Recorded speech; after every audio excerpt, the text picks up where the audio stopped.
So in today's video series or today's lecture, we will be focusing on chapter number 2, that is functions of management. Riddhi, आज का अपना लक्ष्य जो है वो यही है कि जो अपना मैक्सिमम पोर्शन 10-10 पॉइंट पढ़ने में अपना दिमाग खप जाता है ना, वो ना खपे। कम टाइम में ज्यादा प्रोडक्टिविटी और एफिशिएंसी के साथ हम आसानी से कैसे इस चैप्टर के मेजर पोर्शन को कवर कर सकते। तो ये जो शुरुआती पार्ट रहेगा, इसमें आपको हैंडबुक में इंपॉर्टेंट चीजें नोट करना बहुत जरूरी है, क्योंकि फंक्शंस ऑफ मैनेजमेंट में जितने भी फंक्शंस हैं, हर एक का एक कॉमन पैटर्न है। Explain planning, importance of planning, explain coordination, importance of coordination, explain organising, importance. मतलब पूरा चैप्टर सेम फ्लो में जाता है और हर आंसर में कितने पॉइंट है प्रियांशु? 10 बराबर। ये 10 करके अपने को 60 पॉइंट पढ़ने पड़ते हैं। तो यहाँ पे जो मैं जड़ी बूटी लेके आया हूँ, इससे मैं सिर्फ कोशिश करने वाला हूँ कि आपको सबसे पहले तो सारे मैनेजमेंट के फंक्शन समझ में आ जाए, तो आप उसका मीनिंग लिख सको। मीनिंग के बाद जब इंपॉर्टेंस लिखने की बात आए, तो कॉमन पॉइंट्स के जरिए आप आसानी से कोई भी फंक्शन बोर्ड एग्जाम में पूछा जाए उसे लिख सको। स्टार्ट करते हैं। तो अपना गोल, अपना लक्ष्य आज के इस लेक्चर का यही है कि हम ज्यादा से ज्यादा जितना हो सके नॉलेज और ओवरव्यू हासिल करें फंक्शंस ऑफ मैनेजमेंट का, और उसे ओन वर्ड्स में कैसे हम कॉमन पॉइंट्स के जरिए लिख सकते। स्टार्ट करते हैं। सबसे पहले तो मैं आपको बता दूं कि यहाँ पर चैप्टर नंबर 2 के अंदर सबसे मुख्य और सबसे इंपॉर्टेंट फंक्शन जो सामने आता है वो है प्लानिंग का फंक्शन। सबसे पहला फंक्शन क्या है? Planning. Planning is the heart and soul, और we can say the root of any manager.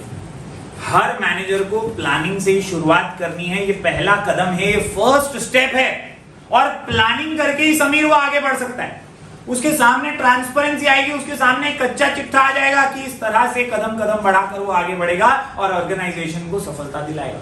Planning is the basic function of management. Planning is the basic function of management. Tulsi, कोई भी question आ जाए, पहली चीज क्या है लिखने का? Planning is the basic function of management. Planning से रिलेटेड कुछ भी आए, इसमें आपको ये लाइन लिखनी है। ये बेसिक फंक्शन है, इसी के बाद दूसरे फंक्शंस पॉसिबल हो पाएंगे।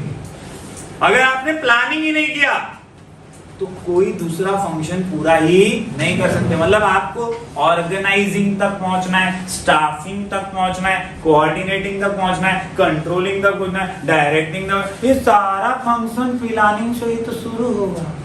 प्लानिंग ही नहीं करेंगे तो फिर ये बाकी के फंक्शन तक पहुंचना नामुमकिन। And that is why it is called as the basic function of management. Every function of management is based on planning.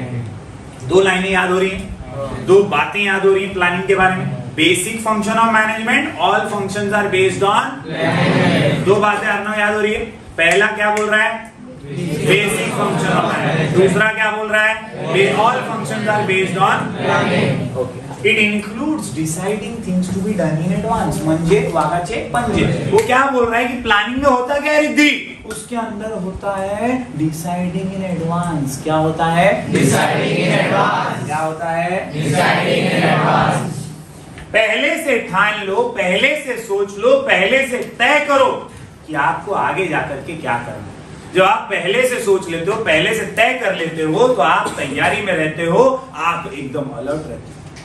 And through this, it will be easier to achieve your goals. आपके लक्ष्य को पाना, आपके लक्ष्य को achieve करना काफी आसान हो जाता है, और इससे आप इजीली सफलता प्राप्त कर सकते हैं। So, planning is the basic function of management. All functions are based on planning. Planning करोगे तो आगे का रास्ता क्लियर हो जाएगा। दोस्तों, planning is an intellectual process of logical thinking and rational decision making. वो इंग्लिश वो क्या बोल रहा है भाई लकी? वो बोल रहा है लॉजिकल थिंकिंग। बिना सोचे समझे प्लानिंग नहीं हो सकती।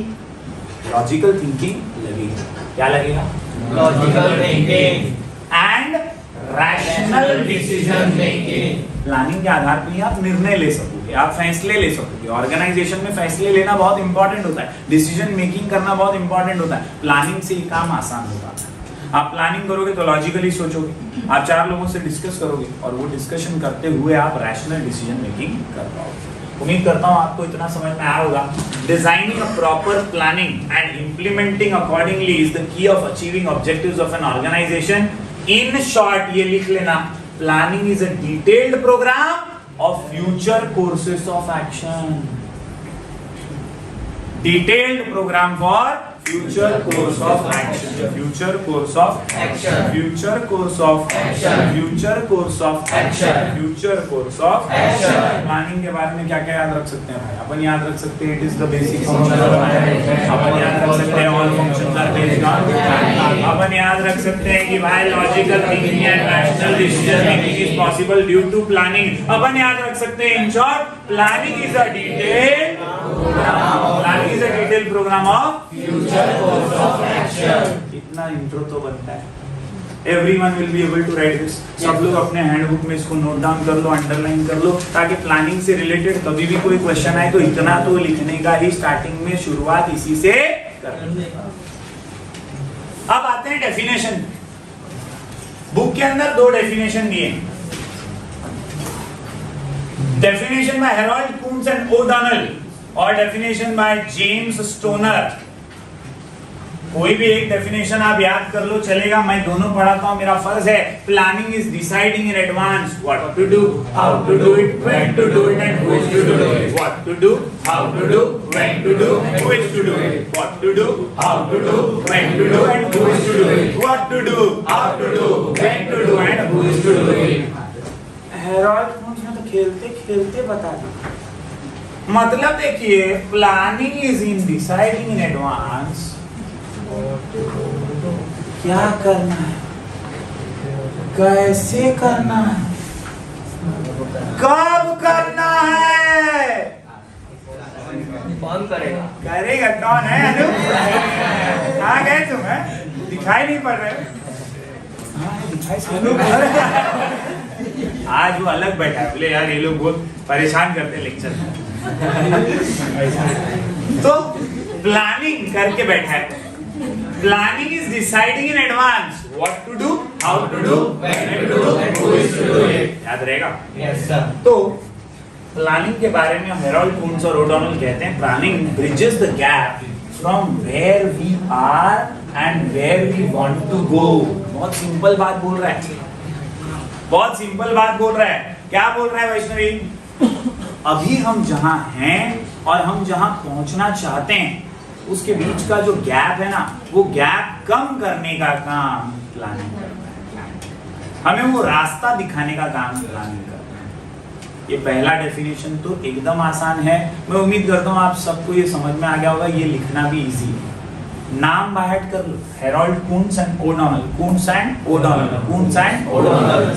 अगला डेफिनेशन है जेम्स स्टोनर का। जेम्स स्टोनर बोलते हैं planning is the process, planning is the process of establishing goals and suitable course of action for achieving those goals. Simple, कुछ इसमें भी हाथी घोड़े नहीं मारे, बहुत ही सिंपल डेफिनेशन दिया है। बोलता है प्लानिंग क्या है? कोर्स ऑफ एक्शन, एस्टैब्लिश करने का गोल्स को, और फिर कोर्स ऑफ एक्शन जो उस गोल को अचीव करने में तुम्हारी मदद करे। इजी है, बोथ द डेफिनेशन क्लियर। पहला फंक्शन का इंट्रो पार्ट समझ में आ रहा है? अपन क्या कर रहे हैं? अपना लक्ष्य आज का यही है कि अपन 6 के 6 फंक्शन के मीनिंग और डेफिनेशन समझ ले और फिर कॉमन पॉइंट्स को जमा करें, और वो कॉमन पॉइंट्स की मदद से हम आसानी से हर आंसर लिख पाए। देखो, अपनी प्लेलिस्ट के अंदर आपको डिटेल वीडियो भी मिलेंगे जिसमें मैंने इंपॉर्टेंस ऑफ प्लानिंग भी एक्सप्लेन किया है, इंपॉर्टेंस ऑफ ऑर्गेनाइजिंग भी एक्सप्लेन किया, विद शॉर्ट कोड एक्सप्लेन किया हुआ है, आपको बहुत सारे कीवर्ड्स के साथ एक्सप्लेन किया है। लेकिन ये क्विक रिवीजन है, और ये क्विक रिवीजन के अंदर मेरा मकसद सिर्फ ये है कि आप कॉमन पॉइंट्स के जरिए सभी 6 के 6 मीनिंग और डेफिनेशन दिमाग में फिट करें। सभी 6 के 6 मीनिंग और डेफिनेशन दिमाग में फिट रहेगा और कॉमन पॉइंट्स पता रहेगा, तो आपको मालूम है ये वाले आंसर में मेरे को ये लिखना है। Understood everybody? So planning basically is all about forecasting. आप सोचते हो, एक विजन करते हो, आप सोचते हो कि आपको क्या अचीव करना है, आपका लक्ष्य क्या है, आपके गोल क्या है, और उन गोल्स को अचीव करने के लिए आप एक रास्ता तैयार करते हो। ये सिर्फ एक आर्किटेक्चर वाला काम है समीर, यहाँ पे सिर्फ आप एक पेपर पे ये सारी चीजों का प्लान कर रहे हो। एक्चुअली में काम अभी तक शुरू नहीं। शुरू कब होगा? काम शुरू होगा दूसरे फंक्शन में। दूसरा फंक्शन है ओ से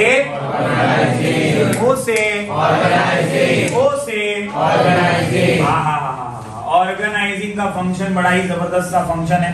और यहाँ पे मैं आपको बता दूं, ऑर्गेनाइजिंग के फंक्शन के अंदर बहुत सारे काम होते हैं। ये सबसे अहम फंक्शन होता है, सबसे इंपॉर्टेंट फंक्शन होता है, क्योंकि प्लानिंग के इमीडिएट बाद आपको चीजों को ऑर्गेनाइज करना जो है शुरू करना पड़ता है। ऑर्गेनाइजिंग बेसिकली चीजों को इकट्ठा करने से रिलेटेड, क्योंकि आपने प्लानिंग किया तो आपको पता चला अरे इसकी जरूरत पड़ेगी, अरे उसकी जरूरत पड़ेगी, अरे ये भी लगेगा, अरे वो भी जरूरत पड़ेगा। You have that road map with you and now you have a clear picture कि आपको अपने गोल्स को अचीव करने के लिए क्या क्या चीजें लगने वाली है। फिर वो मैन हो, मटेरियल हो, मशीन हो, ये सारी जो अलग अलग चीजें हैं, इनको अब आपको ऑर्गेनाइज करना है, इनको आपको इकट्ठा करना है, और इसी फंक्शन का नाम है उसे ऑर्गेनाइजिंग। समझा? तो यहाँ पे एक बार देख लेते हैं। Organizing is the process of identifying and bringing the required resources together. Identifying and bringing together, identifying and bringing together, identifying and bringing together, identifying and bringing together, identifying and bringing together. बहुत ही simple है। Identify करो कि क्या क्या चाहिए और उन सब रिसोर्सेस को साथ में लाओ। एग्जाम्पल के तौर पे man, money, material, machine and method. भाई और बहनों, बहुत ही सिंपल है। रिसोर्सेस कौन से Shivam? Man, money, material, machine and method. Man, money, material, machine and method. Man, money, material, machine and method. Money, man, money, material, machine and method. ये सारे रिसोर्सेस है ना भाई। इन रिसोर्सेस को एक साथ लाना ताकि अपना ऑर्गेनाइजेशनल गोल अचीव हो सके, इसी को बोलते हैं ऑर्गेनाइजेशन। समझे क्या? ये पहली लाइन सब लोग याद कर सकते हैं। दोस्तों, दो और खास चीजें इसमें जुड़ी हुई हैं, ग्रुपिंग एंड अरेंजिंग। जो मैंने बोला ना, इन सबको साथ में लाना मतलब ग्रुपिंग एंड अरेंजिंग। यहाँ पे आप ये man, money, material, machine, method सबको ग्रुप कर रहे हो, अरेंज कर रहे हो, ताकि आपका मकसद पूरा हो सके, ताकि आपका मकसद पूरा हो सके और आप ऑर्गेनाइजेशनल गोल्स को अचीव करते हुए अपने संस्था को, अपने इंस्टीट्यूट को सफलता की सीढ़ियां चढ़ा सके। Understood everybody? तो यहाँ पे आप अरेंज कर रहे हो properly for achieving the objective. तो मेरे को लगता है ये दो लाइन ही ऑर्गेनाइजिंग का ठोक बजा के एकदम कड़क वाला मीनिंग याद रखने के लिए काफी है। Organizing is the process of identifying and bringing together, identifying and bringing together all the resources. कौन सा? Man, money, material, machine and method. ये पांच याद रख लो। एम एकदम सिंपल है। ये सारे रिसोर्सेस को ग्रुप करना है, अरेंज करना है, ताकि अचीव कर सकें ऑब्जेक्टिव। ग्रुप करो, अरेंज करो, अचीव करो। ग्रुप करो, अरेंज करो, अचीव करो। ग्रुप करो, अरेंज करो, अचीव करो। Group arrange, achieve. Group arrange, achieve. अरे ग्रुप अरेंज, अचीव। इसी को बोलते हैं ओ से ऑर्गेनाइजिंग। दोस्तों, एक वर्ड है जो बहुत फेमस है और हमेशा इसमें यूज होता है, कि याद रखिए यहाँ पर ये वर्ड जो आता है ना, the synchronization and combination of workforce, physical, financial. Synchronization मतलब ये ग्रुपिंग का ही दूसरा नाम है। यहाँ पे सिंक कर रहे हैं ना सब। मैन मशीन को समझ रहे हैं, मशीन मनी से आ रही है, एक पर्टिकुलर मेथड फॉलो किया जा रहा है। समझ में आ रहा है क्या? तो ये सब क्या हो रहा है? एक सिंक में हो रहा है, एक साथ हो रहा है। क्यों हो रहा है? So that objectives can be achieved. समझ में आ रहा है? तो synchronization and combination of workforce which can be physical also, financial also, and information resources are established in the process of organization. समझ में आया? ऑर्गेनाइजिंग का मीनिंग समझ रहे हैं? प्लानिंग क्या था? याद रखो, what to do, how to do, ये सब याद रखोगे तो प्लानिंग समझ में आ जाएगा। What to do, how to do, who is to do it, when to do it, ये है प्लानिंग। ऑर्गेनाइजिंग में क्या है? सिंक्रोनाइजेशन है, कॉम्बिनेशन है, आइडेंटिफाई करके ग्रुप और अरेंज करना है। ये 4-5 वर्ड फेंक के मारा तो ऑर्गेनाइजिंग दिमाग में आना ही चाहिए। दो डेफिनेशन की बात करते हैं। दो डेफिनेशन की बात करें तो मूनी एंड रेली और कून्स एंड ओडॉनल। अरे सिंपल करके दे रहा है, मतलब नाम भी ज्यादा याद करने की जरूरत नहीं। प्लानिंग में भी वही है, ऑर्गेनाइजिंग में भी कून्स और ओडॉनल। पहले चलो इन्हीं का देखिए। कून और ओडोनेल क्या बोलते हैं? Organization involves the grouping of activity. है भारी वाला वर्ड अपने को दे दिया, ये ऐसा मार्क कर लो क्योंकि ये वाला वर्ड अपना सुना सुना है। ऑर्गेनाइजिंग क्या है? Grouping of activity. क्या है? Grouping of activities. 2-4 activities group करो तभी तो ऑर्गेनाइज कर पाओगे। परचेज वाले, सेल्स वाले, जो अलग अलग डिपार्टमेंट है, ये कैसे सक्सेसफुली चलेंगे? ऑर्गेनाइज करोगे रिसोर्सेज तो ही चलेंगे। And that is why grouping of activities necessary to what? Accomplish goals. Necessary to what? Accomplish goals and plan. The assignment of these activities to appropriate departments and the provision of authority, delegation and coordination. दोस्तों यहाँ पर मुख्य line तो यही है, grouping of activities necessary to accomplish goals। याद रहेगा। इसके ऊपर मुनी और रेली का डेफिनेशन है। वो बोलते हैं organization is the form of every human association for the attainment of common purpose. यहाँ अंडरलाइन करो, कॉमन पर्पस। मतलब सेल्स वाला हो, परचेज वाला हो, पेमेंट वाला हो, रिसिप्ट वाला हो, डिपार्टमेंट कोई भी हो, सबका पर्पस तो कॉमन है, सबका पर्पस एक ही है। What is the purpose? Profit of the organization. Everyone wants that organization should get successful. Organization की सफलता ही सबका कॉमन पर्पस होता है। तो हमारे मुनी रेड्डी भी यही बोल रहे हैं, when everyone is combined together, when every human association is together for what? Attainment of common purpose, it is called as organization. It is called as organization. दो डेफिनेशन समझ में आ रही है क्या? प्लानिंग के बाद ऑर्गेनाइजिंग समझा क्या? हम पॉस्ट डीसी पढ़ रहे हैं। बॉस क्या पढ़ रहे हैं? POSDC. तुमने सुना होगा, टेक्स्ट बुक में ही लिखा होगा। ये पॉस्ट डीसी के अंदर से हमने पी कर लिया, प्लानिंग का ओ कर लिया। चलिए बढ़ते हैं आगे फटाफट से। अगला जो हमारा कॉन्सेप्ट है, अगला जो हमारा फंक्शन है, उम्मीद करता हूँ आप हैंडबुक के अंदर तो लिख ही रहे होंगे। अगला जो हमारा फंक्शन है वो एस से है। एस से आता है स्टाफिंग। एस से आता है स्टाफिंग। ये जो स्टाफिंग का फंक्शन है, सिंपल फंक्शन, नाम में ही इसका काम छुपा हुआ है। नाम में ही इसका काम छुपा हुआ है। नाम में ही इसका काम छुपा हुआ है। बहुत ही सिंपल है। Staffing is related to appointment of staffs, recruitment of people, selecting people, training them. Select करो, ट्रेन करो, रिक्रूट करो, सिलेक्ट करो, ट्रेन करो, रिक्रूट, उनको प्रॉपर पगार भी दो।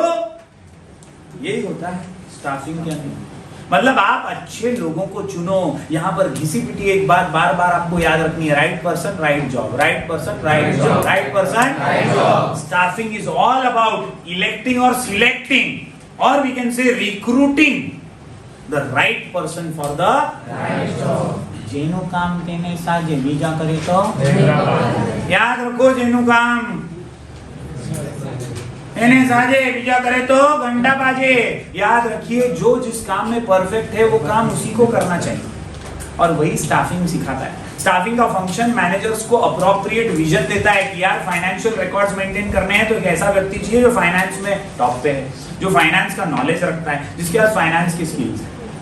आप सही व्यक्ति को सही जगह पर काम पे रखें, उसे प्रॉपर ट्रेनिंग दें, उसे अप्रोप्रिएट रेम्यूनरेशन दें, तभी जाकर आप सफलता हासिल कर पाएंगे और ऑर्गेनाइजेशन को भी सफलता दिला पाएंगे। And that is why it is the function of execution according to plan and organisational structure. It is the process of attracting, यहां से ब्रैकेट में डाल दो, attracting, recruiting, selecting, placing, appraising, remunerating, developing and retaining the best workforce. ये जितने भी टिंग टिंग टिंग टिंग टिंग दिख रहे हैं ना, ये बहुत इंपॉर्टेंट वाले हैं बॉस। पहले क्या किया? अट्रैक्टिंग। पहले क्या किया? अट्रैक्टिंग। मतलब आपने न्यूज़पेपर वगैरह में एडवर्टीजमेंट दिया, एडवर्टीजमेंट देके आपने लोगों को बताया वैकेंसी वैकेंसी वैकेंसी, हमारे यहाँ पे बहुत लोगों की वैकेंसी है। अट्रैक्ट किया, हम इतना पैकेज देंगे, इतना पैकेज देंगे, अट्रैक्ट। अट्रैक्टिंग के बाद रिक्रूटिंग, बहुत सारे लोग आ गए इंटरव्यू देने के लिए। आप क्या करोगे? रिक्रूट करोगे। आपने रिक्रूटिंग किया, उसके बाद आप सिलेक्ट करोगे। अरे भाई हमारे पास 6 ही लोग हैं की जगह है, इतने लोग का इंटरव्यू ले रहे हैं, लेकिन इसमें से हम 6 को ही सिलेक्ट करेंगे। क्या करेंगे? सिलेक्ट करेंगे। देन प्लेसिंग, वो 6 जो सिलेक्ट हुए उनको सही काम पे प्लेस करें। That is called as placing function. जहां पर आप क्या करते हो? राइट पर्सन को राइट जॉब देते हो। प्लेसिंग करने के बाद अप्रेजिंग आता है। वो व्यक्ति साल 6 महीना 2 साल काम अच्छे से कर रहा है तो उसको अप्रेज करना भी मैनेजर का ही कर्तव्य है, और वो भी स्टाफिंग में आता है। बार बार घिसा पिटा काम करते करते वो व्यक्ति कंटाल जाएगा तो एक दिन कंपनी छोड़ देगा, दूसरी कंपनी में चला जाएगा। तो ऐसे में अगर आप उसे अप्रेज करोगे, उसके परफॉर्मेंस को अप्रेज करोगे तो वो आपके पास टिका रहेगा। अप्रेजिंग से याद आता है रेम्यूनरेटिंग। किसी को भी अप्रेजल कैसे मिलता है? पैसा पैसा पैसा पैसा पैसा। आज के दौर में सैलरी और मॉनिटरी बेनिफिट्स बहुत इंपॉर्टेंट हो चुके हैं, and that is why good amount of salary और रेम्यूनरेशन, और we can say fair remuneration, जो हमने प्रिंसिपल्स ऑफ मैनेजमेंट में भी सीखा। तो फेयर रेम्यूनरेशन स्टाफिंग का एक बहुत इंपॉर्टेंट प्रिंसिपल है। एंड आखिर में once we are developing him and training him properly, we can retain the best workforce for a longer period of time.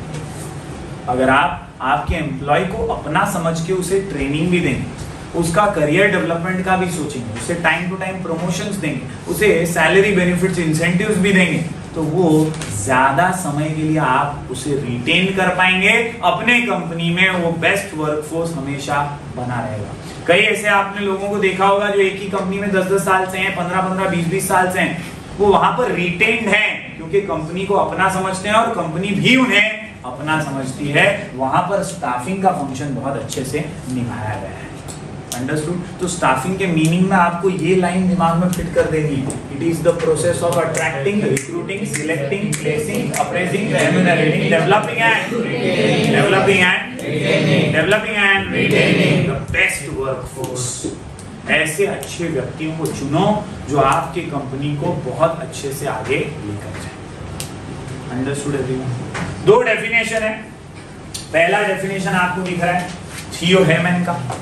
थियो हेमन बोलते हैं the staffing function pertains to, वही घिसी पिटे dialogue, recruitment, selection, development, training and compensation. Simple है। आप लोगों को चुनिए, रिक्रूट कीजिए, सिलेक्ट कीजिए, डेवलप कीजिए उनको, और उनको ट्रेनिंग दे करके अपना कंपेंसेशन दीजिए, यानी उनको पगार दीजिए, सही मायने में उनका जो बनता है वो हक का पैसा उन्हें दीजिए, तो डेफिनेटली आप स्टाफिंग फंक्शन अच्छे से कंप्लीट करेंगे। थियो हेमन के बाद दूसरा डेफिनेशन आता है लूथर गुलिक का। Staffing is the whole personnel function. क्या बोलता है भाई? Personnel function. क्या बोलता है भाई? Personnel function. प्लानिंग में तो क्या कोने कापचे में बैठे तुमने आर्किटेक्चर बना लिया, प्लानिंग कर लिया, मैं ऐसे सपने देखूंगा, मैं अंबानी बन जाऊंगा, 6 करोड़ बना लूंगा, 100 करोड़ बना लूंगा, मैं प्लानिंग तो कोई भी कर सकता। लेकिन स्टाफिंग का फंक्शन ये पर्सनल फंक्शन है। यहाँ आपको इंटरव्यू लेने होते हैं, यहाँ आपको लोगों से बातचीत करनी पड़ती है, लोगों को समझना पड़ता है, उनके बिहेवियर अंडरस्टैंड करने पड़ते हैं, और फिर आप एक बेस्ट वर्कफोर्स को सिलेक्ट करते हैं, रिक्रूट करते हैं, उन्हें प्लेस करते हैं, उन्हें अप्रेजल देते हैं, कंपेंसेशन देते हैं, और उन्हें रिटेन कर पाते हैं। So all these activities are under staffing. समझ में आएगा एवरीबॉडी? लूथर गुलिक क्या बोलता है? Personnel function. क्या बोलता है? Personnel function of bringing in and training the staff and maintaining favourable conditions of work. एकदम सिंप्लीफाई कर दिया लूथर गुलिक ने। ये जो इतने बड़े बड़े डायलॉग मार रहे हैं ना पर रिक्रूट, सिलेक्ट, उसने क्या बोला? Bringing and training. क्या बोला? Bringing and training. क्या बोला ना? Bringing and training the staff and maintaining favourable conditions of work. इसमें सब आ गया। फेवरेबल कंडीशन रहेगा तो ही टिकेगा ना तेरी कंपनी। तू उसको पगार टाइम पे नहीं देगा तो काहे टिकेगा? वहां कैंटीन फैसिलिटी नहीं है, टॉयलेट बाथरूम फैसिलिटी, काहे टिकेगा तुम्हारी कंपनी? दूसरी कंपनी में चला जाएगा। पिक एंड ड्रॉप फैसिलिटी दे रहा है तो वहीं चला जाएगा, पगार आपसे ज्यादा दे रहा है तो वहीं चला जाएगा। यानी फेवरेबल कंडीशंस भी बहुत इंपॉर्टेंट होते हैं स्टाफिंग फंक्शन में। ये सारी एक्टिविटीज आ जाती है। POS समझा क्या? प्लानिंग के अंदर हमने देखा, यहाँ पर हम what to do, how to do, when to do, ways to do it समझ रहे हैं। ऑर्गेनाइजिंग में ग्रुपिंग ऑफ एक्टिविटीज कर रहे हैं, आइडेंटिफाई कर रहे हैं भाई। और अभी अभी अपन ने देखा है स्टाफिंग, यहाँ पर रिक्रूट कर रहे हैं, सिलेक्ट कर रहे हैं, ट्रेनिंग दे रहे हैं, डेवलपमेंट कर रहे हैं, कंपेंसेशन और रेम्यूनरेशन दे रहे हैं, और रिटेन कर रहे हैं बेस्ट वर्कफोर्स। इतना समझा क्या? ये 3 फंक्शंस ऑफ मैनेजमेंट का मीनिंग और डेफिनेशन दिमाग में रहेगा क्या? सबने थोड़ा थोड़ा थोड़ा थोड़ा हैंडबुक में लिखा क्या? चलिए आगे बढ़ते हैं चौथे फंक्शन। दोस्तों ये जो चौथा फंक्शन है,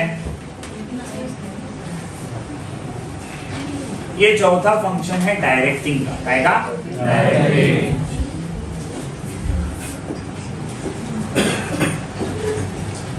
डायरेक्टिंग यानी दिशा दिखाना। मैनेजर्स का बहुत इंपॉर्टेंट रोल होता है डायरेक्टिंग, क्योंकि आप यहां पर डायरेक्शन देते हैं। आपने स्टाफिंग में क्या किया, लोगों को चुना, लोगों को सिलेक्ट कर लिया। कुछ लोग होते हैं वहां के बस बैठ जाते हैं, तू पढ़ा, हमने तो तेरा चैनल खोल लिया, वीडियो का बटन, अब पढ़ाएगा नहीं तो कैसे चलेगा। कई लोग आते हैं क्लास में बैठ जाते हैं, पढ़ा अब पढ़ाए, खुद से कोई डायरेक्शन ही नहीं है तो यार कभी काम आगे नहीं बढ़ सकता। Direction is always required in life. Similarly, in an organization also, when you are an employee, there has to be someone who will give you a direction कि ऐसे ऐसे आपको काम करना है, ऐसे ऐसे मुझे रिपोर्ट करना है, इतने इतने टारगेट्स कंप्लीट करने हैं, ये कंप्यूटर पे काम करना है, इतना इतना काम करना है, यहाँ पे लॉग इन, यहाँ पे log out. There has to be a direction, there has to be a vision। और डायरेक्शन देने वाला अक्सर कौन होता है, मैनेजर। समझ में आया क्या? तो डायरेक्टिंग फंक्शन में याद रखिए, it is the soul of management function. Soul of management function, क्योंकि प्लानिंग कर लिया हमने, चीजों को जमा भी कर लिया हमने लोगों को काम पे भी रख लिया, लेकिन उनको बताया ही नहीं क्या करना है, कैसे करना है, तो चलेगा क्या? डायरेक्शन देना बहुत जरूरी है। आपका जो विजन है वो दूसरों के थ्रू, क्योंकि मैनेजमेंट क्या है, मैंने कल भी बताया, management is an art of getting things done through the people, by the people, with the people, for the people, through the people, by the people, with the people, for the people, through the people, by the people, with the people, for the people. तो यहाँ पे आपको सबके साथ लेकर चलना है ना, सबको एक साथ लेकर डायरेक्शन दिखाते हुए आगे बढ़ना है, और सबको दिशा दिखाएंगे तभी तो वो लोग आगे बढ़ पाएंगे। So it is necessary that you give this function more importance.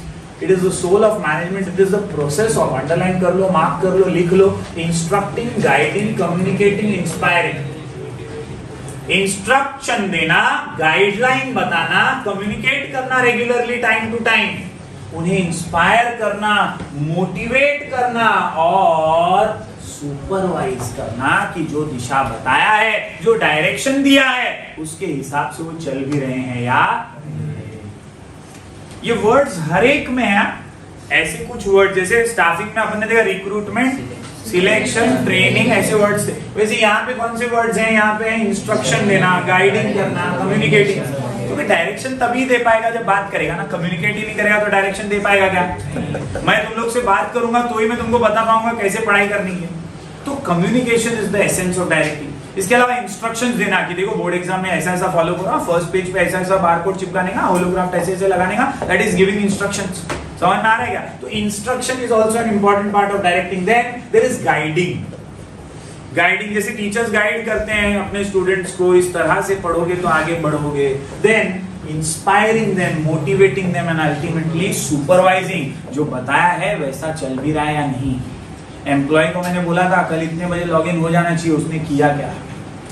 Instruction जो आपने दिया था वो फॉलो हुआ क्या? ये सुपरवाइज करना भी हमारे डायरेक्टिंग फंक्शन का ही काम है। डायरेक्टिंग समझा क्या? डायरेक्टिंग क्या याद रखेगा? इंस्ट्रक्शन याद रखेगा, गाइडिंग याद रखेगा, मोटिवेटिंग, इंस्पायरिंग, कम्युनिकेशन, ये कुछ शब्दों को याद रखना है। और याद रखना है to achieve predetermined goals of organization. ये सब करना क्यों पड़ता है? ताकि जो हमने पहले प्लानिंग किया है, ऑर्गेनाइजिंग किया है हमारे गोल्स को अचीव करने के लिए, उसी के लिए हम डायरेक्टिंग भी करें। गोल्स को अचीव करना ही तो फंक्शंस ऑफ मैनेजमेंट का सबसे इंपॉर्टेंट काम है। अगर गोल्स ही अचीव नहीं होगा तो ये फंक्शन को क्या करेंगे? धो के पी लेंगे। तो it is essential that all these functions are performed efficiently so that organizational goals can be achieved। समझ में आएगा everybody? यहाँ पर once again अगर मैं बात करूं तो there are two definitions, और यहाँ पर थियो हेमन और अर्नेस्ट डेल का डेफिनेशन। थियो हेमन, अर्नेस्ट डेल। थियो हेमन बोलते हैं direction consist of process and techniques. Process, techniques काय का? Utilising in issuing instructions and making certain that operations are carried out as planned. इसमें एक शब्द जो याद रख लेना, issuing instructions, issuing Instructions. CEO Haimann क्या बोलता है? Issuing Instructions. डायरेक्टिंग बोले तो इशूइंग। Instructions. मतलब आप मैनेजर हो, आपको इंस्ट्रक्शन इशू कर देना है। आपका बोर्ड एग्जाम है, बोर्ड एग्जाम से पहले टीचर इंस्ट्रक्शन दे देता है कि हॉल टिकट कैरी करना भाई सेंटर पे, हॉल की टिकट कैरी करना, उसके बिना परमिशन नहीं है, आपको बैठने नहीं देगा, चेक करने आएगा तो भगा देगा, सेल्फ सेंटर होगा तो भरोसा नहीं है, लेकिन फिर भी कर हो सकता है, हॉल टिकट लेके जा। ये क्या है? उसका इंस्ट्रक्शन उसने इशू कर दिया, उसने बता दिया। तो मैनेजर का भी काम है, वो भी इंस्ट्रक्शन इशू करेगा and making certain that operations are carried out as, मतलब ये ध्यान रखना कि जो इंस्ट्रक्शन दिया था वैसा सब हो भी रहा है या नहीं। अगला डेफिनेशन आता है अर्नेस्ट डेल का। अर्नेस्ट डेल भाई साहब बोलते हैं directing is what has to be done in what manner through dictating the procedures. वही चीज है, इशूइंग इंस्ट्रक्शन के बजाय क्या लिखा है उसने? Dictating procedures. प्रोसीजर बता दें, डिक्टेटिंग प्रोसीजर। जैसे मैंने आपको बताया कि इकोनॉमिक्स में क्वेश्चन 1 लिखो, उसके बाद क्वेश्चन 6 लिखो, इससे आप अच्छे से टाइम मैनेज कर पाओगे, फटाफट आपका काम हो जाएगा। तो ये क्या है? मैंने आप लोगों को डिक्टेट किया प्रोसीजर, ऐसे ऐसे लिखो, ऐसे ऐसे फॉलो करो। Dictating procedure and policies for accomplishing performance standard. तुमको लगता है ये तो याद नहीं रहेगा, तो इधर वही लिख दो, for achieving organizational objectives, for achieving Organizational objectives. दो डेफिनेशन अपन कर रहे हैं, कोई भी एक बाय करने का, कोई भी एक लिख के प्रैक्टिस करने का। मीनिंग दिमाग में होना चाहिए। प्लानिंग क्या है? What to do, how to do, याद रखो, when to do and who is to do it. Organizing क्या है? Grouping of activities, identifying your goals and organizing things according. याद आ रहा है? इसके बाद पीओ के बाद आया था एस। एस से क्या था? स्टाफिंग। स्टाफिंग क्या है? Recruitment, selection, training, remuneration of workforce which will retain the best workforce. याद आ रहा है? इसके बाद स्टाफिंग के बाद हम लोग ने क्या किया? डायरेक्टिंग में इंस्ट्रक्शंस याद रखो, गाइडिंग याद रखो, कम्युनिकेटिंग याद रखो, इंस्पायरिंग, मोटिवेटिंग एंड सुपरवाइजिंग। चारों क्लियर हो रहे क्या? आखिरी वाले पे आते, सॉरी पांचवे वाले पे आते। पांचवा क्या है? कोऑर्डिनेटिंग। कोऑर्डिनेटिंग में नाम नहीं काम है, कोऑर्डिनेशन बनाना, तालमेल बनाना। एक संस्था में, एक ऑर्गेनाइजेशन में कोऑर्डिनेशन होना बहुत जरूरी है। अगर कोऑर्डिनेशन नहीं है तो कुछ टाइम के लिए हो सकता है हम सफलता हासिल करें, लेकिन आगे जाके हम चरमरा जाएंगे, तकलीफ में आ जाएंगे। कोऑर्डिनेशन ये एसेंस है हार्मनी का। कोऑर्डिनेशन एक एसेंस है भाईचारे का, वर्क रिलेटेड बेसिक एथिक्स का। अगर आप में कोऑर्डिनेशन नहीं है तो जेलसी हो सकती है, कोऑर्डिनेशन नहीं है तो गिल्ट हो सकता है, कोऑर्डिनेशन नहीं है तो मिसअंडरस्टैंडिंग हो सकती है, कॉन्फ्लिक्ट हो सकती है, कंफ्यूजन हो सकता है, और इससे नुकसान संस्था का होगा, ऑर्गेनाइजेशन का होगा। You will not be able to achieve organizational objectives if you don't have those proper working conditions. और इसीलिए coordination between different functions and all levels of employees the essence of organization success. All levels, manager और employ के बीच में coordination, department के बीच में coordination, subordinate superior के बीच में कोऑर्डिनेशन। Coordination is essential. इससे तालमेल बना रहेगा, बातें ट्रांसपेरेंट रहेंगी, कंफ्यूजन नहीं होगा और सक्सेस मिलेगा। तो अगर सक्सेस हासिल करना है तो उसका एसेंस क्या है? Coordination between different function at all levels. Coordination between different function at all levels. It is an integration of different activities which is essential for their smooth flow. It establishes harmony. Underline कर दो, establishes harmony. Coordination से क्या आएगा? Harmony. Coordination से क्या आएगा? Harmony. Coordination से क्या आएगा? Harmony. Yes. Among all the activities of an organization in achieving desired goal in an organization, a number of persons are working together to achieve a common goal, and that is why their work is closely linked with each other. There are many people ना, organization में एक अकेला थोड़ी काम कर रहा है. There are many people. There are many people who are working to achieve common goal. That is the profit of the संस्था, the profit of the organization. तो ये profit का जो main goal है वो अकेला कोई कैसे अचीव कर लेगा? उसके लिए उसे सबके साथ कोऑर्डिनेट करना पड़ेगा, लिंक्ड काम है, और इसलिए their work is closely linked with each other. याद रहेगा? तो कोऑर्डिनेशन इज नथिंग बट, एक ही चीज यहाँ पे याद रखो, हार्मनी। क्या याद रखोगे? हार्मनी। सिंपल। दो डेफिनेशन है, मैकफार्लैंड और हेनरी फेयर। मैकफार्लैंड बोलते हैं coordination is the process whereby an executive develops an orderly pattern of group efforts among his subordinates and secures unity. ये शब्द क्या है? Unity of actions. When a superior or a subordinate is developing group efforts or a pattern of group efforts, so that unity of action comes and the common purpose is achieved. Such activity is called as coordination. Such a process is called as coordination. भाई Henry Fayol क्या बोलते हैं? To coordinate is to harmonize. To coordinate is to harmonize. Simple. Henry Fayol अपना वाला बंदा है। बोला ज्यादा लिखूंगा तो बच्चे परेशान होंगे, तो उसने सिंपल लिख दिया क्या? To coordinate is to harmonize. To coordinate is to harmonize. To coordinate is to harmonize. All the activities concerned to facilitate its working and its success. मतलब सारी एक्टिविटीज को कोऑर्डिनेशन के साथ हार्मोनाइज करेंगे तो यार हमारा जो ऑर्गेनाइजेशनल ऑब्जेक्टिव है वो अचीव हो जाएगा। समझ में आया? यहाँ पे अपन ने 5 इंपॉर्टेंट फंक्शंस देखे, आखिरी वाला देख लेते हैं, सी से। Sixth function of management that is controlling. पहले इसका मतलब समझो। कंट्रोलिंग मतलब क्या? चेकिंग। यहाँ चेक करना है अपने को, जो प्लान किया था ना वैसा सब हुआ या नहीं। जो प्लान किया था ना, जो रोड मैप बनाया था तूने, जो ऑर्गेनाइजिंग किया तूने, सारे रिसोर्सेज जमा किया, मैन मटेरियल मशीन मेथड, जो स्टाफिंग करके लोगों को काम पे रखा था, उनको डायरेक्शन दिया था तूने, उनमें तालमेल बनाया था, कोऑर्डिनेशन। कंट्रोलिंग फंक्शन में ये सारे फंक्शन का चेकिंग होता है। यहां पर आप जांच करते हो कि आपने जो सोचा था वो रिजल्ट्स और एक्चुअल रिजल्ट्स में क्या डिविएशन है। The word is deviation. Deviation मतलब डिफरेंस। कंट्रोलिंग बहुत जरूरी फंक्शन है। बाकी सारे तो बहुत बहुत बहुत बहुत जरूरी थे ही, लेकिन कंट्रोलिंग भी जरूरी फंक्शन है। टाइम टाइम पे कंट्रोलिंग फंक्शन को अपना करके आप कितने पानी में हो ये चेक कर सकते हो। आपकी क्या औकात है ये आपको पता चलेगा। आपने जो सोचा था वैसा एग्जीक्यूट हुआ कि नहीं वो पता चलेगा। एग्जीक्यूट हुआ भी तो कितना हुआ, कितना फर्क रह गया, कितना डिफरेंस रह गया। प्रॉफिट आया लेकिन कितना सोचा था नहीं आया तो कितना कम आया।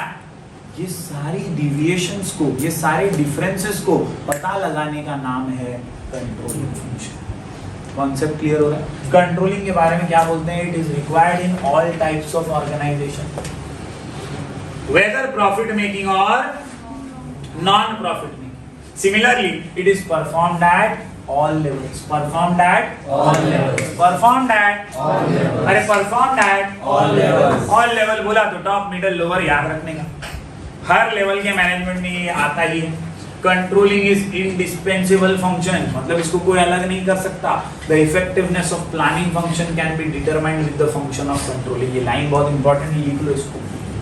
The effectiveness of planning function is determined with the function of controlling. Effectiveness, आपकी प्लानिंग कितनी इफेक्टिव थी ये आपको कंट्रोलिंग से पता चलता है। क्योंकि कंट्रोलिंग में आप जांच पड़ताल करते हो ना, आप चेकिंग करते हो। आपको मालूम पड़ता है यार प्लानिंग में तो ऐसा डिसाइड किया था, यहाँ पे ऑन पेपर तो दिख रहा है लेकिन ऑन ग्राउंड नहीं दिख रहा है। तो मतलब there is difference, there is deviation. Only with the help of controlling you will be able to catch those differences, वरना वो डिफरेंसेस आपको कभी पता ही नहीं चलेगा। इसके भी दो डेफिनेशन है। वंस अगेन हमारे हीरो कून्स और ओडोनल आ गए। कून्स ओडोनल क्या बोलते हैं? Managerial control implies the measurement of accomplishment. याद रखो ये वर्ड है, मेजरमेंट।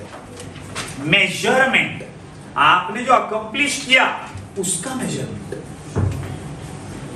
कई एथलीट्स भी ये मेजरमेंट करते हैं। वो जीत गए लेकिन वो देखते हैं कि मैं जीता तो कितने मार्जिन से जीता। वो चेक करते हैं कि यार मैं पिछली बार रन रेस में इतने सेकंड से जीत गया था, अब मैं इतने सेकंड से जीता हूं, पिछली बार की विक्ट्री में ये बार की विक्ट्री में क्या डिफरेंस है? तो such type of measurement is nothing but controlling against the standard and the actual correction of deviation is also done to assure attainment of objectives according to plans. Last वाली बात वापस बोलता हूं, controlling काम क्यों आता है? क्योंकि ये डिविएशन तो आपके सामने रख देता है, देख भाई इतना डिफरेंस आया है, तूने जो सोचा था और तूने जो अचीव किया उसमें इतना फर्क है। अब फर्क जब सामने आता है तो कंट्रोलिंग फंक्शन से ही आप करेक्शन कर सकते हो डिविएशन। आप अगली बार जब वापस प्लानिंग करोगे तो आप उस हिसाब से करोगे जो रिजल्ट आपको मिला था। कंट्रोलिंग फंक्शन ही आपकी मदद करता है चेक करके उसमें सुधार लाने, उसमें करेक्शंस लाने में, ताकि आप अचीव कर सको ऑर्गेनाइजेशनल ऑब्जेक्टिव्स जो आपने प्लान किए। Understood everyone? कोऑर्डिनेशन समझा?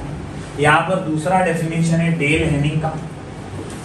डेल हेनिंग बोलते हैं control, to control is the process of bringing about conformity of performance with planned action. Word क्या है? Conformity. Conformity यानी once again it is checking and confirming. Check करो, confirm करो, जैसा plan किया था वैसा है भी या नहीं। तो conformity of performance, conformity of performance, conformity of performance with planned action, जो हमने प्लान किया था वो हमें कंफर्म करना है हमारे परफॉर्मेंस के। Understood everyone? तो यहाँ पे मैंने आप लोगों को 6 मैनेजमेंट के फंक्शंस बताए, इनका मीनिंग बताया और इनके 2 डेफिनेशंस बताए। मेरा मकसद सिर्फ ये है कि आप एक हैंडबुक में मीनिंग थोड़ा थोड़ा लिखें और 2 डेफिनेशन में से एटलीस्ट एक डेफिनेशन तो लिख के रखें, ताकि कोई भी क्वेश्चन आपको आए, importance of planning, importance of organizing, importance of staffing, तो आप वहां से मीनिंग और डेफिनेशन तो लिखे ही लिखे। इसी से शुरुआत आंसर की होती है। अब इस लेक्चर को आगे बढ़ाते हुए पहले अब हम कुछ कॉमन पॉइंट्स उठाते हैं और इन कॉमन पॉइंट्स के जरिए आप सारे के सारे आंसर्स में ये कॉमन पॉइंट्स लिख पाएंगे। ओके, समझ में आया? स्टार्ट करते हैं। So now we will begin with some common pointers which will help you in writing the answer properly in the board exam. The question most commonly asked is explain the meaning and importance of dash, यानी function. Explain the meaning and importance of planning, explain the meaning and importance of organizing, explain the importance of staffing। ऐसा ही question अक्सर board exam में आता है। अब text book खोल के देखते हैं तो 10-10 पॉइंट सभी के दिखाई देते हैं। 10-10 पॉइंट कई बार पढ़ना मुश्किल हो जाता है, तो यहाँ पर मैंने कुछ कॉमन पॉइंट्स निकाले हैं। वो कॉमन पॉइंट्स आपको पहले समझने हैं। जो अभी अभी अपन ने मीनिंग और डेफिनेशन बताया, वो मीनिंग और डेफिनेशन को भी दिमाग में रखना है एंड बेसिक कॉमन पॉइंट्स के अंदर उस मीनिंग और डेफिनेशन को प्रॉपरली यूज करना है। अगर आप सिर्फ कॉमन पॉइंट ऐड कर लोगे तो काम नहीं होगा। कॉमन पॉइंट्स के अंदर का माल मसाला मटेरियल भी करेक्ट होना चाहिए। यहाँ पे एक बेसिक एग्जांपल के साथ मैं वो बताऊंगा, लेकिन आपको अल्टीमेटली सभी फंक्शन के मीनिंग और डेफिनेशन तो आने ही चाहिए, सो दैट आप इन कॉमन पॉइंट्स के अंदर भी करेक्ट वे में आंसर को प्रेजेंट कर सकते। वरना कई लोग क्या करते हैं, कॉमन पॉइंट्स के अंदर कंटेंट भी कॉमन लिख देते हैं तो उनको 0 ही मिलेगा। कॉमन पॉइंट्स के अंदर कंटेंट, प्लानिंग का प्लानिंग जैसा होना चाहिए, ऑर्गेनाइजिंग का ऑर्गेनाइजिंग जैसा होना चाहिए, स्टाफिंग का स्टाफिंग से, एटीट्यूड से होना चाहिए। तो that is very important. Let us begin. दोस्तों, ये कॉमन पॉइंट्स की मैं अगर बात करूं तो आपके सामने 7 कॉमन पॉइंट्स में रख रहा हूं। ये 7 कॉमन पॉइंट्स बहुत फेमस है, बहुत पॉपुलर है। 7 पॉइंट्स। शॉर्ट कोड है GIF कंपनी, शॉर्ट कोड है GIF कंपनी, शॉर्ट कोड है GIF कंपनी, शॉर्ट कोड है GIF कंपनी। 7 पॉइंट्स सभी फंक्शंस में हैं और सभी फंक्शन इन 7 पॉइंट्स से इंटीग्रेटेड है, कंबाइंड है। G से गोल ओरिएंटेड, प्लानिंग भी गोल ओरिएंटेड होती है, ऑर्गेनाइजिंग भी इसलिए होता है कि वो गोल को अचीव करने में मदद करे, स्टाफ भी हम वैसा ही रखते हैं जो हमारे गोल को अचीव करने में मदद करे। तो all the function basically are goal oriented, all the functions are goal oriented, all the functions are goal oriented, all the functions are goal oriented. सबसे कॉमन I से इंक्रीज एफिशिएंसी, फंक्शंस होते ही इसलिए हैं कि वो एफिशिएंसी इंक्रीज करें। मैंने कल भी बोला था लेक्चर में, आपको बेहतर से और बेहतर बनाना है, इसीलिए तो मैनेजर आता है ना रोल बीच में। मैनेजर का रोल इसीलिए तो आता है कि वो आपको बेहतर से बेहतर बनाए, और मैनेजर जब फंक्शंस अच्छे से निभाएगा तो आपकी एफिशिएंसी इंक्रीज होगी। आई से इंक्रीज एफिशिएंसी, आई से इनोवेशन। हर फंक्शन इनोवेशन के साथ अपना काम करेगा तभी ऑर्गेनाइजेशन बेहतर बनेगा। Innovation and innovative ideas, creative thinking, logical thinking will help you in attaining success. फिर वो प्लानिंग हो, ऑर्गेनाइजिंग हो या स्टाफिंग हो, इनोवेटिव वे में जब आप सिलेक्शन करते हो, ट्रेनिंग देते हो, तभी आप अच्छा स्टाफ भी रख सकते हो। इनोवेटिव वे में आप ऑर्गेनाइजिंग के स्किल्स को भी अडेप्ट कर सकते हो। इनोवेटिव वे में प्लानिंग करोगे तो दूसरे कॉम्पिटिटर से आगे भी बढ़ जाओ। In short, all the functions have to be innovative in nature. Then future oriented. Planning तो फ्यूचर ओरिएंटेड होती है, ऑर्गेनाइजिंग भी इस प्रकार की होनी चाहिए कि आप ग्रुप कर सके सारे एक्टिविटीज को for our future. Similarly staffing की बात करें तो आप वहां पर एक लाइन हमेशा याद रखते हैं, retaining the best workforce. Retaining for what? Future only. समझ में आ रहा है क्या? तो once again future oriented is also a point which is common for all functions. Then corporate image, बहुत ही कॉमन पॉइंट है, बहुत ही अच्छा पॉइंट है, सारे फंक्शंस में काम आएगा। प्लानिंग अच्छे से करोगे तो क्या बनेगा? अच्छा कॉर्पोरेट इमेज। ऑर्गेनाइजिंग एक्टिविटीज अच्छे से करोगे तो क्या बनेगा? अच्छा कॉर्पोरेट इमेज बनेगा। स्टाफ अच्छे रखोगे, उनका व्यवहार अच्छा रहेगा तो क्या बनेगा? अच्छा कॉर्पोरेट इमेज। अलग अलग डिपार्टमेंट्स के बीच में कोऑर्डिनेशन होगा तो क्या बनेगा? अच्छा कॉर्पोरेट इमेज। डायरेक्शन मैनेजर अच्छा देगा तो क्या बनेगा? अच्छा कॉर्पोरेट इमेज। और कंट्रोलिंग करके मेजरमेंट करोगे सक्सेस का, डिविएशंस को चेक करोगे तो क्या बनेगा? अच्छा corporate image. Basically all the functions of management have this common point, C for corporate image. घिसा पिटा पॉइंट, पूरे ओसी के बुक में बार बार कॉपी पेस्ट किया हुआ point, optimum utilisation of resources. हर फंक्शन निभाया ही इसलिए जाता है ताकि रिसोर्सेज का वेस्टेज रुक सके, रिसोर्सेज का वेस्टेज रुक सके और उनका ऑप्टिमम यूज हो सके, उनका ऑप्टिमम यूज हो सके, उनका ऑप्टिमम यूज हो सके। और आखिर में आता है मोटिवेशन। प्लानिंग भी आपको मोटिवेशन देती है कि आपको ऐसे ऐसे रोड मैप पे चलना है। ऑर्गेनाइजेशन अगर प्रॉपरली हो गया तो आपको मोटिवेशन मिलता है अगले फंक्शन को निभाने में। स्टाफिंग से भी आपको मोटिवेशन मिलता है क्योंकि अच्छा staff, right person and right job will perform efficiently. समझ में आ रहा है क्या? So once again in all the function motivation is also one of the common points. ये 7 पॉइंट्स के जरिए यानी बेसिकली जीआईएफ कंपनी के जरिए आप आराम से हर आंसर लिख सकते हो। क्वेश्चन का नाम है meaning and importance, meaning and importance of functions of management, meaning and importance of functions of management. Common points क्या है? GIF company, GIF company. G से गोल ओरिएंटेड, आई से इंक्रीज एफिशिएंसी, आई से innovation, F से future oriented. Company के अंदर COM corporate image, optimum utilisation of resources और M for motivation. समझा क्या? क्लियर है क्या?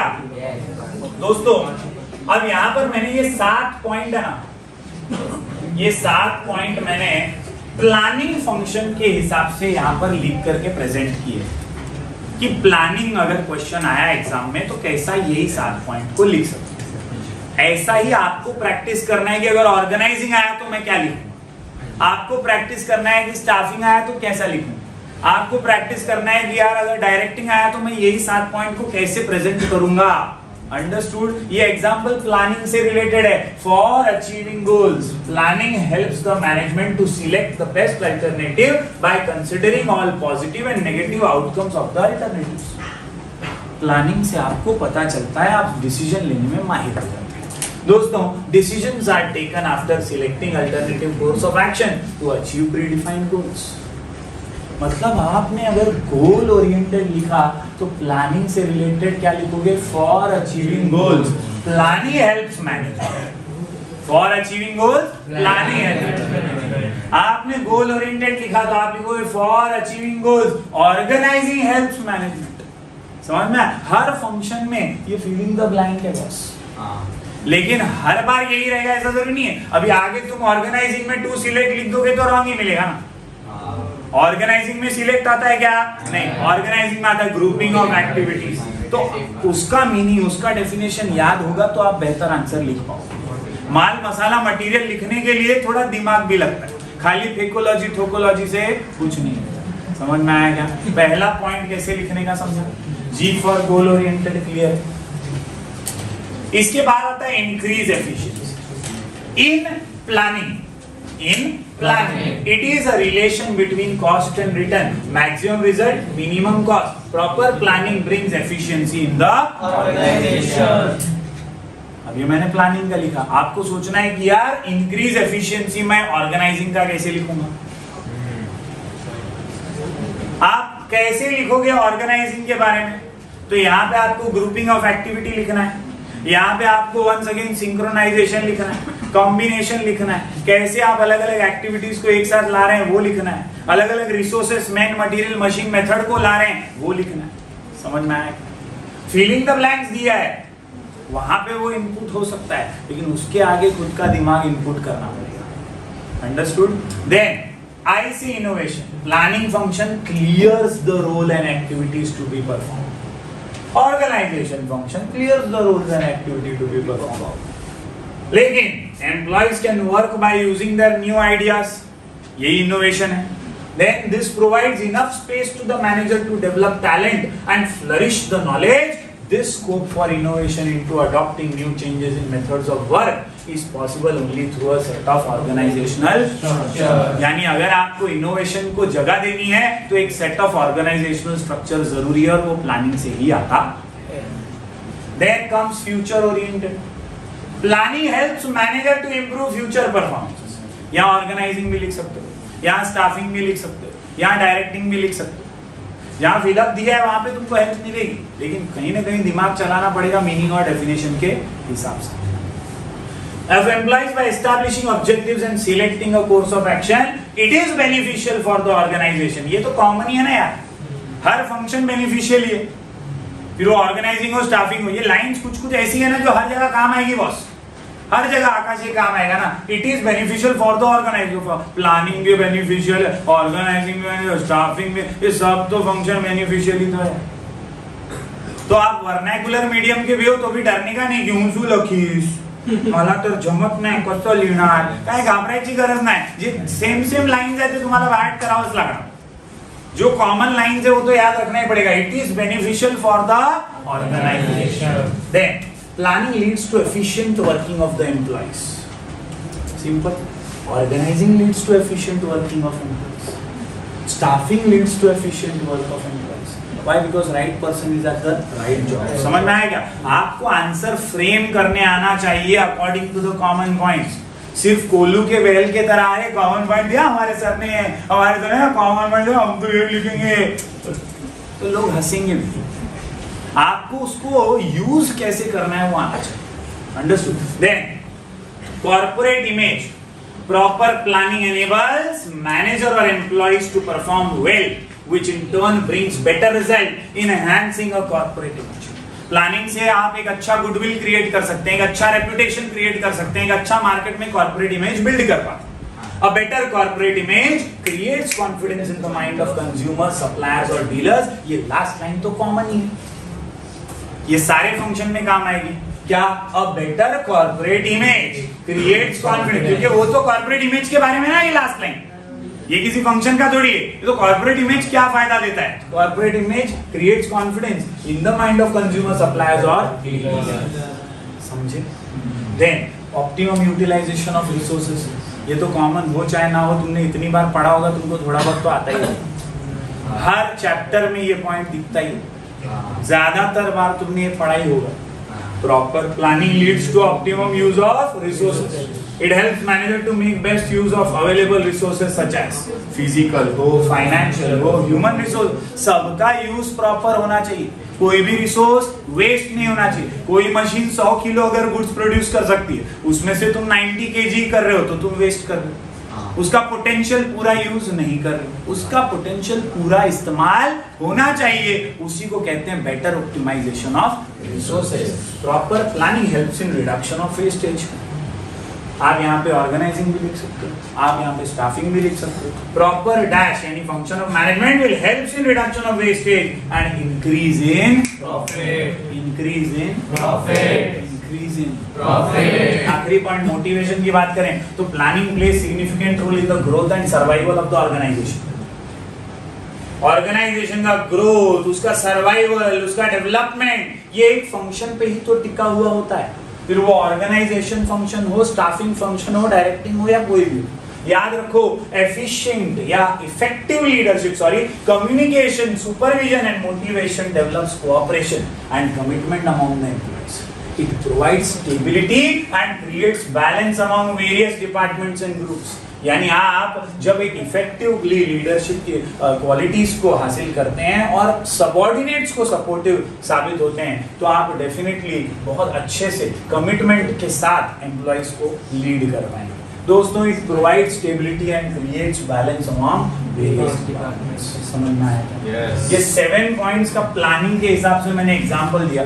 आप लोग कोशिश करो, आप कोशिश करो कि किस तरह से आप इसको दूसरे फंक्शंस के वे में लिख पाओ। ये पीडीएफ जो है मैं अपने ग्रुप्स में डाल दूंगा, अपने जो भी ग्रुप्स हैं, स्काई एजुकेशन ऑफिशियल है या अपने व्हाट्सएप ग्रुप्स है, उस पे मैं शेयर करूंगा। इसमें अलग से बाकी के आंसर भी दिए हुए, मतलब प्लानिंग के पूरे 10 पॉइंट वाला भी शॉर्ट कोड के साथ आंसर दिया हुआ है, ऑर्गेनाइजिंग का भी दिया हुआ है। आपको वो पसंद आता है, आप वो पढ़ के उसको लिख सकते हो, लेकिन बिना लिख के प्रैक्टिस मत करो। राइट एंड प्रैक्टिस, क्योंकि remember to repeat, remember to repeat. याद रखो कि वापस पढ़ना है और वापस पढ़ो, क्योंकि उम्मीद करता हूँ आज के इस लेक्चर में आपको फंक्शंस ऑफ मैनेजमेंट क्लियर हुए होंगे। अगले लेक्चर में अगला चैप्टर शुरू करें।